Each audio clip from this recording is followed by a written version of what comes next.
Recent gaming history is absolutely littered with flash-in-the-pan first-person shooter titles that were shut down way before their time. Hyperscape, HYENAS, Splitgate, these are just a handful of the shooters that have in some cases grown to ridiculous highs and built up unbelievable levels of hype. Splitgate once had to shut down its servers as 200,000 concurrent players crashed their entire system before it was ready for the influx, only to drop into obscurity mere months or sometimes even weeks later. It's with that context in mind that we now turn our attention to the latest FPS upstart on the block, the finals. It's been a long time since a fresh new free-to-play shooter was able to stand out from the crowd and really blow up the formula we've all come to know. Apex Legends managed it with one of the biggest battle royales in the world, Valorant arrived with the esports pedigree of Riot at the wheel, so any game that's trying to shoehorn its way into FPS players' game nights has to be something pretty damn special to force them and shooter players at large to look up and pay attention. Step in then, the finals. The latest shooter from Embark Studios, a team of devs who cut their teeth at DICE, developers of the Battlefield series. The finals is a free-to-play FPS that revolves around environmental dynamism, destruction,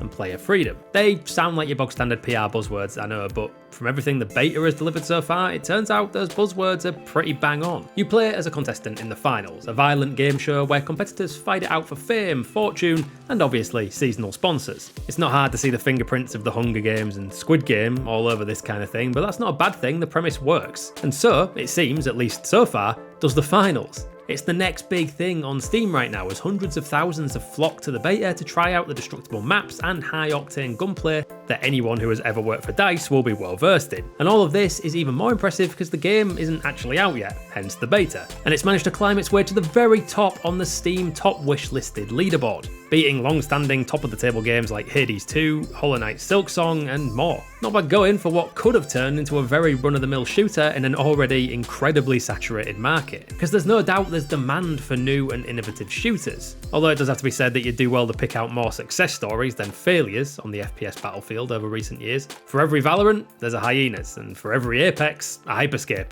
And it is bloody tricky to cut through into any casual player's game time when you have the juggernauts that everyone knows and loves. As it is though, the finals is one of the few titles that I think actually stands a chance against the usual FPS big hitters. A high skill ceiling, decent levels of gunplay, and absolutely out of this world level destruction is a very solid start. Walls, ceilings and objects can all be laid to waste with a variety of explosive weapons, gadgets and items that are scattered around the map. Obviously, shooters have tried destructible environments before, we saw it a lot in Battlefield and it's been to mixed success, but it's never been on this kind of scale. Embark has figured out how to handle all of this unparalleled destruction on the server side, which means that all of the player-induced chaos is exactly the same for any players in real time. It's as technically impressive as it is visually impressive.